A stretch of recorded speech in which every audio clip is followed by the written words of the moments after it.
so you can um,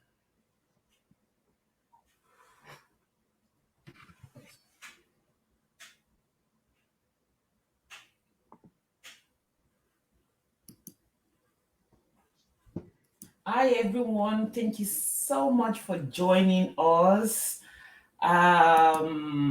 It's always exciting every time seeing you guys come here.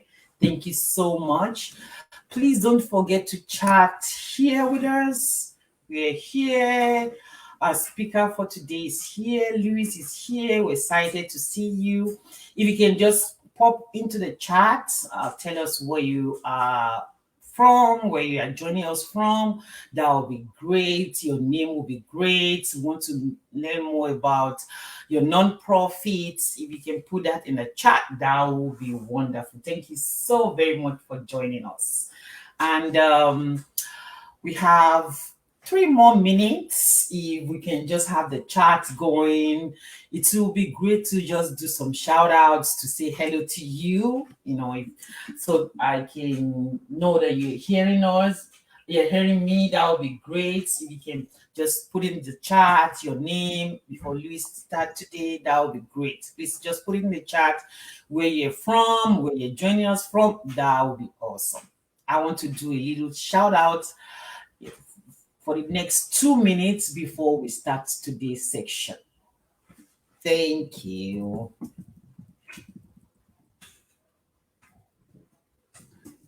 Wonderful. Victoria, so I'm new to AirMeet, and maybe some of our participants are too. Should I be seeing chats on my screen? Do you know that? Yes, you should be. I am seeing chats here. Okay, are you seeing chats? Oh, hi, everyone. Oh, no, this is direct message sent to you. I want to see. Let me see. Chat. So for those who are here today, what would be lovely is to hear where you're calling in from or listening in from. We want this to be a two-way conversation. Yes. And we'll be asking you questions and kind of getting a feel for where you are with your end of year fundraising.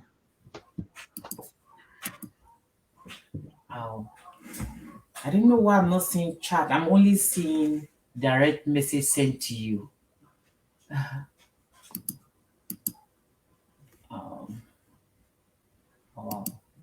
Why am I not seeing chats today? This is so different.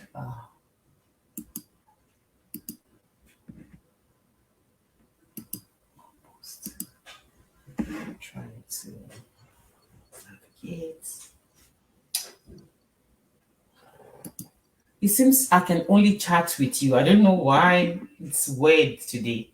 Before I see a message from Samuel. Oh, okay. Speaker chat. Well, you can send messages to us, and we'll relay them to everybody else. So welcome, Samuel. Sam, thanks so much from Lagos, Nigeria. What an honor. Oh, you can see that. I can't even see that.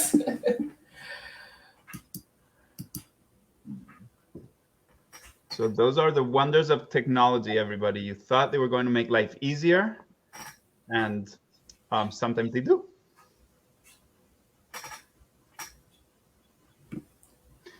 Questions.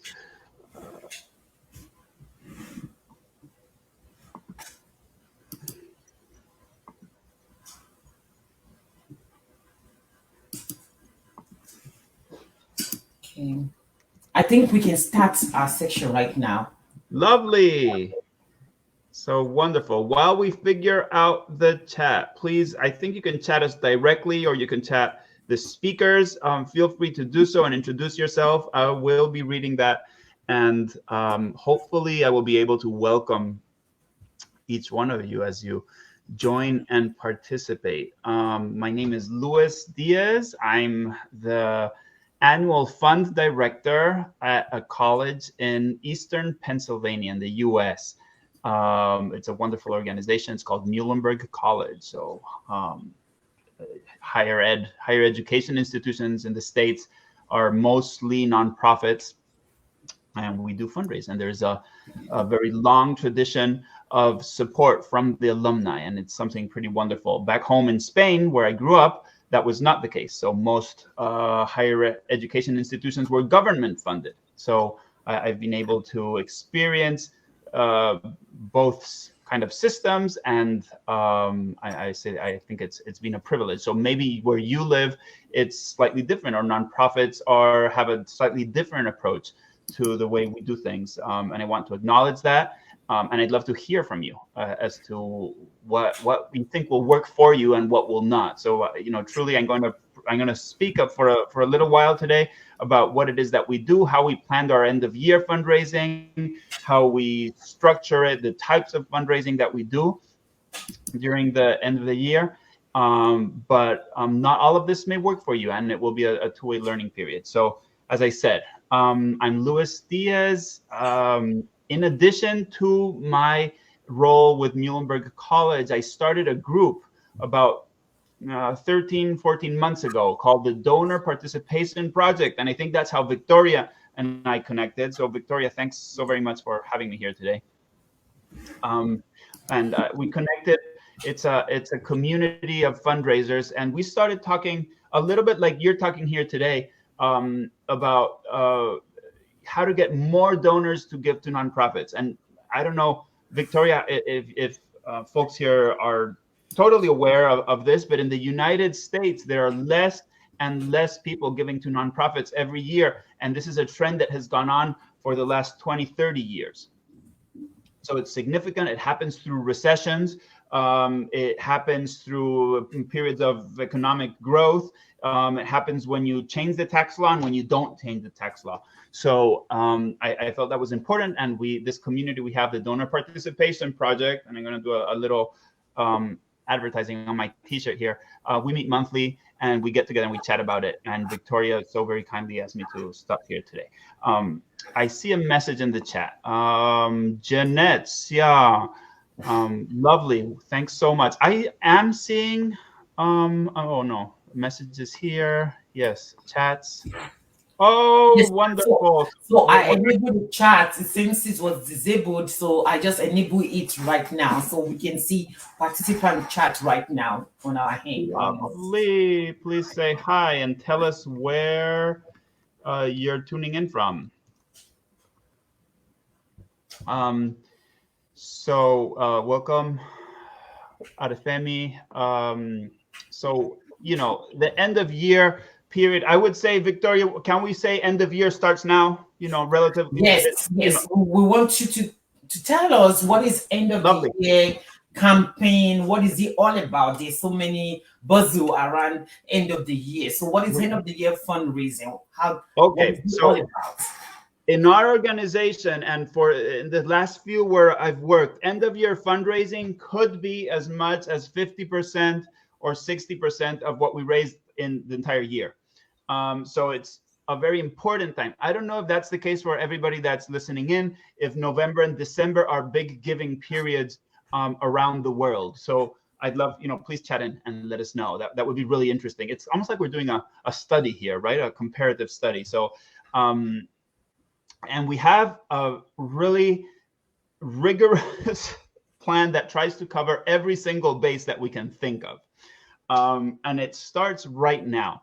Right now, we're planning, right now is a good time to start sending out messages that aren't necessarily about giving, but that are going to permit you to re-engage or engage with your donors who maybe you haven't spoken with in a while or haven't been in touch with for a while, and people that you're definitely going to be soliciting in the next few weeks.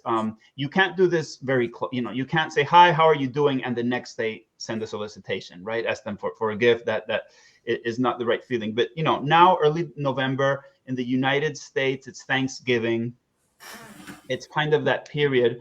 It is a good time. And I recently shared or read about a template for like a how are we doing email that's working. I've been doing it and it's been working wonderfully. So it's, you send a message for it. So, Victoria told me, Luis, please keep this very specific. What can people do right now? will write now a message to your Libans, so people that gave last year, but not this. And then we call it Libant. It's a horrible word. So Libans and Sibans, who gave several years ago, but not this, send them a message, ask them, how are we doing? You know, you obviously care about our organization, you're a nonprofit, and you've been so generous and so caring in the past. I'd like to know, do we recognize you appropriately? Do you feel like you have enough information about what is happening with your gifts and the change you're making possible in the world? And you'll get all types of responses, and that's a great thing. Please, take advantage of that. So I'd love to hear from Samuel, from Jeanette. Is this time of the year, or maybe December, is it a big giving time for you too, or for your donors? That would be really interesting for me to understand. Victoria, is Giving Tuesday a global phenomenon? So Yes. Yeah, awesome. Giving Tuesday is a global day of giving, and we have speakers coming from Giving Tuesday movement later in the month coming to this program to tell us more about what Giving Tuesday is all about, and how nonprofits around the world can kind of like key into it, and drive engagement and donor participation. Wonderful. So donor participation is something I care about. When I speak with organizations about Giving Tuesday, I kind of first start trying to set expectations at the right level. So as everybody probably here knows, giving comes after engagement. So it's very hard to think that you're going to just send tons of emails on Giving Tuesday and have a really strong result, or the result you need, if you haven't had a relationship with these people before. And when we say relationship, it doesn't mean that it's one-on-one, but it means that it's people that have been informed, that maybe opted into a newsletter, that you've spoken on the phone, you've seen at events, and that have in some way or capacity been involved in kind of the community of your organization. That's something, Victoria, I find often that places think, oh, it's Giving Tuesday, we're going to send out 10,000 emails and it's going to be magic. And then, it's not so simple. So with giving days in general, the way I plan them out, it's almost like a mini fundraising campaign. Again, Victoria, as you do consulting, you'll be, and your clients, you'll tell them all the time how to structure a fundraising campaign. And it is that you rarely start out from zero. So you need to set a goal for the day, for Giving Tuesday, some type of goal. Maybe you have a donor who will put up a challenge, for the first $10,000, they will match. So that's a technique that tends to work on Giving Days matches. Saying that we are trying to achieve 300 donors today, or a number of donors, that helps.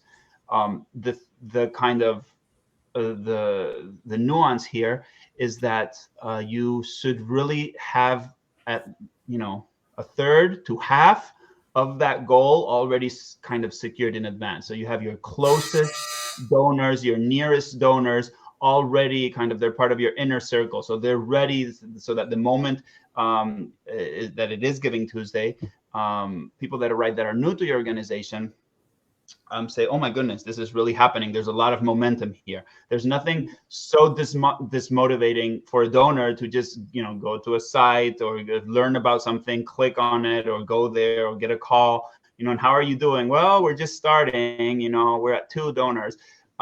So, and there's something, it's actually something scientific. It's called the goal proximity effect. So people are more likely to give the closer you are to the goal, right? Which is, sometimes frustrating. That's not what you needed to give. It was at the beginning.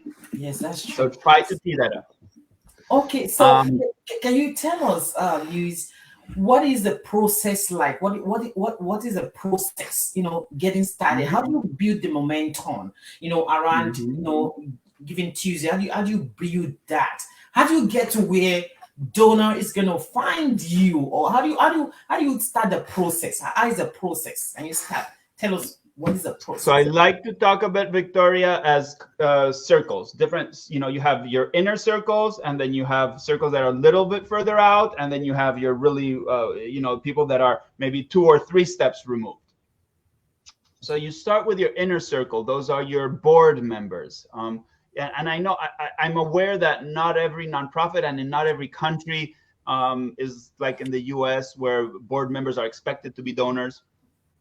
But even if it's not them, it's your volunteers, people who give very regularly, who, honestly, you probably see several times per year, who you can gather in a room and say, we're planning a Giving Tuesday campaign.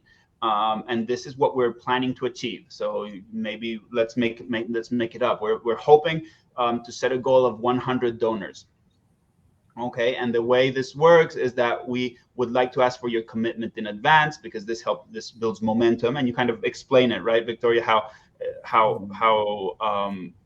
they can maximize the impact of their gift for the organization that they care so deeply about. And then you start with these, and then maybe you say, could you help us recruit maybe 2 or 3 more people for this? And you start this well in advance of Giving Tuesday, even if you're not talking publicly about Giving Tuesday yet, okay? But you're just kind of lining up that initial momentum. And something that's very funny in fundraising is sometimes we think, well, we're not going to ask too much of people. It's they'll get tired of us. Well, sometimes it's like the more you ask, the more you can ask. So probably these first group of really close volunteers and donors, you can also ask to help you get the word out during Giving Tuesday, to make calls, to be ambassadors for your organization on social media, which is something we do a lot, right? So this is first group is going to be really important. And then you go to your next group, which is maybe them asking their friends, and you start to have a real good group of people, and that can support you, and guarantee or semi-guarantee that the day is going to be a success. And then you go on to mass media.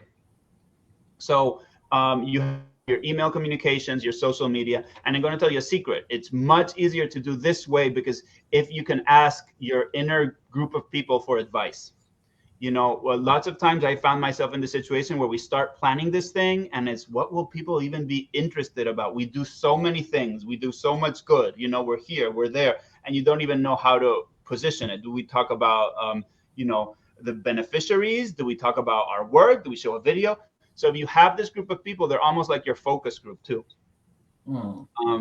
And so, what I tell people, and especially people that maybe have worked with a consultant like you, Victoria, is that it's the same as a big campaign, just in miniature.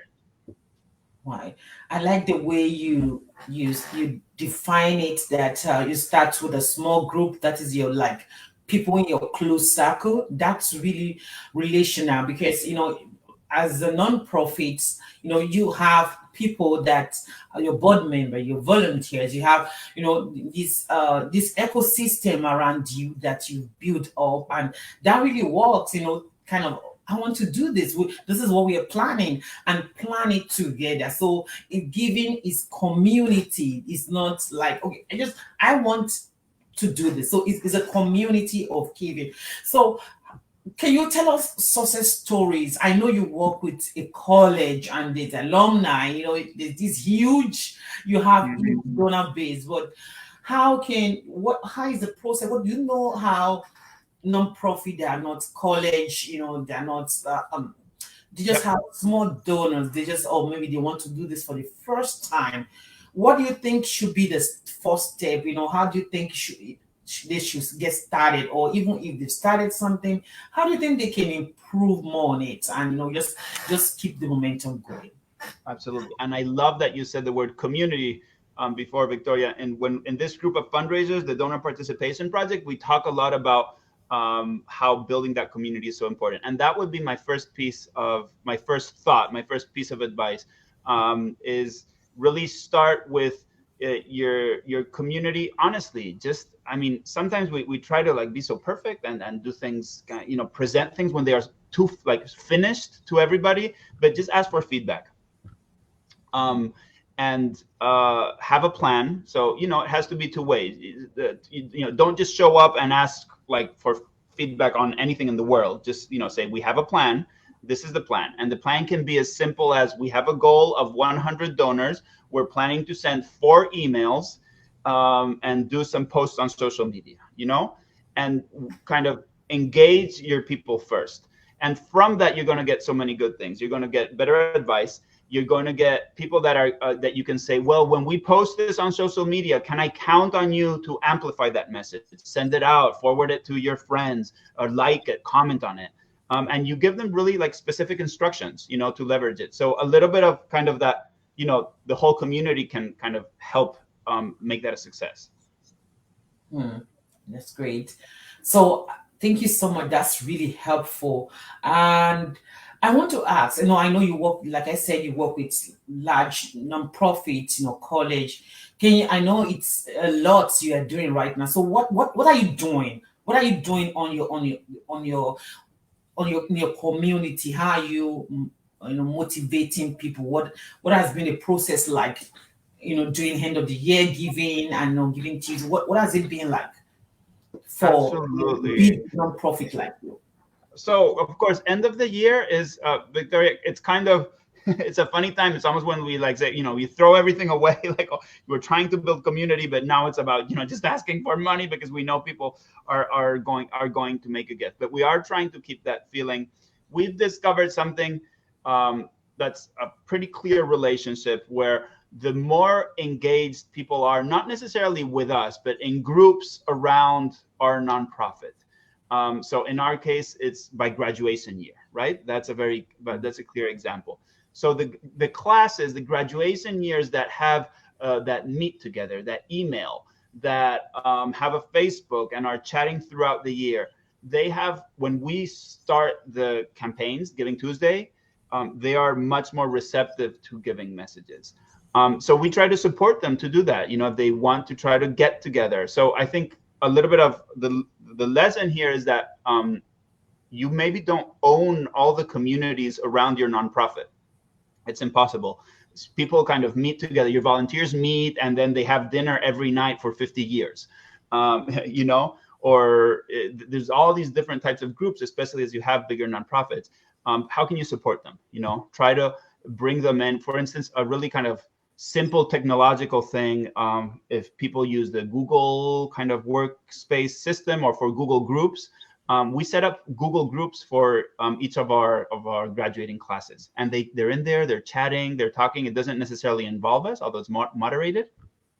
But we did see a clear relationship with giving.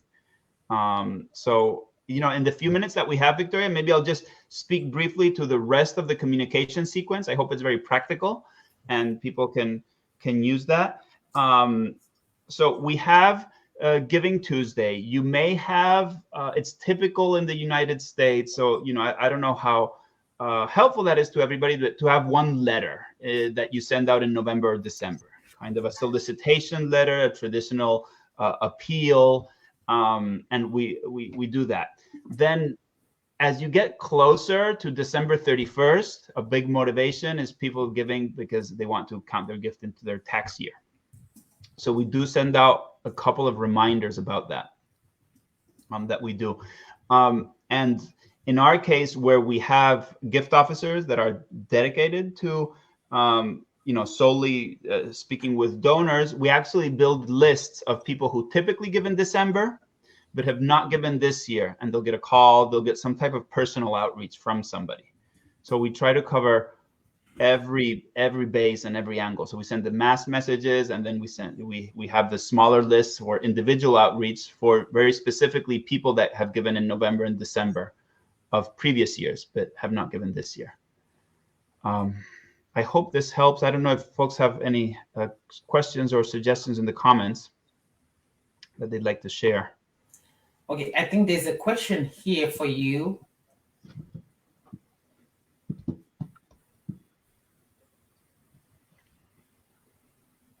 Can you see the chat, or do you want me to read it? It's funny. It says red, but my last message is Samuel Osho. I don't see any more. Oh, there we go. Question. Most people in Nigeria believe that you should have informed them much earlier about fundraising on anything, including charity. When is an appeal for fundraising too late to go out to the general public for such people? That's a really good question. My take on it is that sometimes people complain about the appeal itself, but that's not really what they mean. And our reaction shouldn't be to stop the appeal. What they're probably after is that they needed more information, kind of what I was saying before about leading with engagement.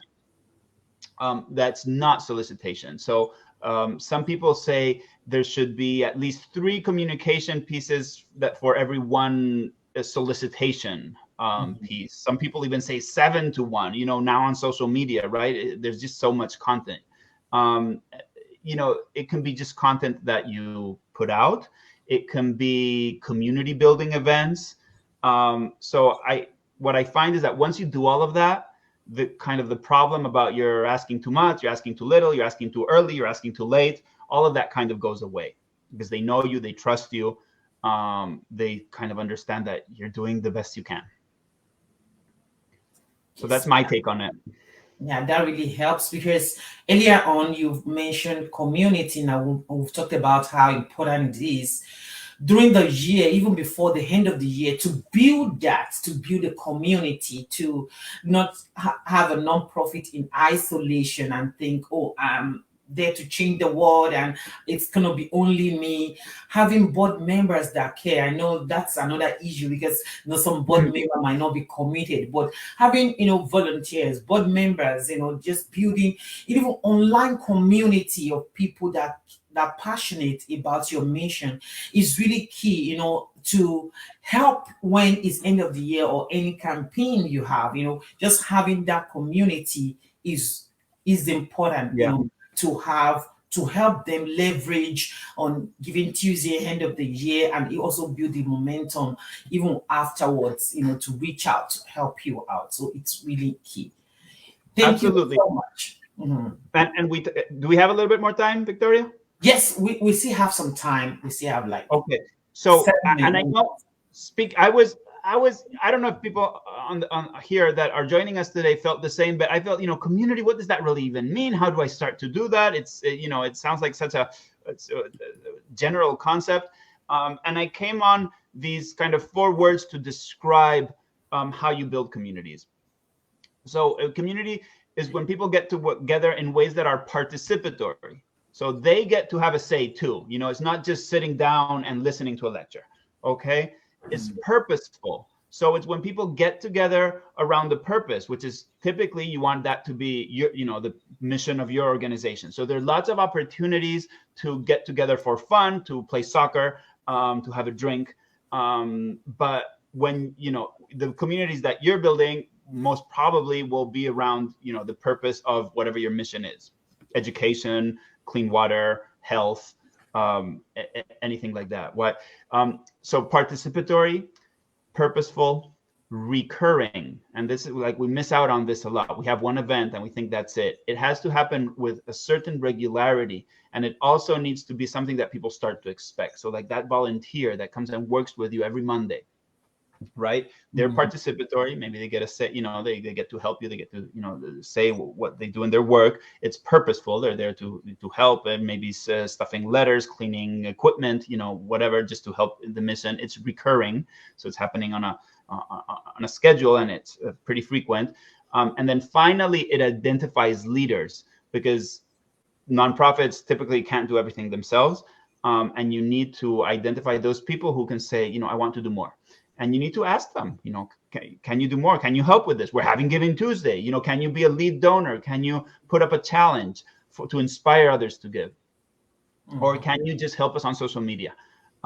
So that was my way, Victoria, of kind of understanding how to build community. And, we found it helpful. Yeah, I think that helped. Thank you so very much. I don't know if you have any last word for our non-profits for the end of the year. I think we've come to the end of today's section. And if you are watching or listening to us, Luis is going to be in the lounge, after the session to answer question that maybe you don't want to ask here in the general, you're feeling you want to ask him privately, please take advantage of the opportunity to meet with Luis and ask him question that you have specifically for your nonprofit, and that would be really cool. So, any last word for nonprofit for end of the year giving? Last Yes, it's about tools, and it's that people do not, believe that they need specific tools to be successful. You can, as long as you have the basics, an email account, and you can have some way of processing gifts online. There's lots of free, resources out there, and I'm happy to maybe help answer questions later. But there's a lot of, Victoria, kind of, you need to do this way on this platform that's very expensive, and if you can't do that, you feel like, well, then I'm never going to be able to succeed, and you truly can. So that's just an invitation for people to persevere. All right. Thank you so much for your time. I know you're coming back again on the 12, An honor. Thank you. Yes, to talk about grassroots fundraising. Thank you so very much for your time. And we'll see you in the lounge. Thank you so much. Bye, everybody. Thank you. Bye, everyone. Thank you for joining us, and we'll see you tomorrow. Same time tomorrow. Thank you.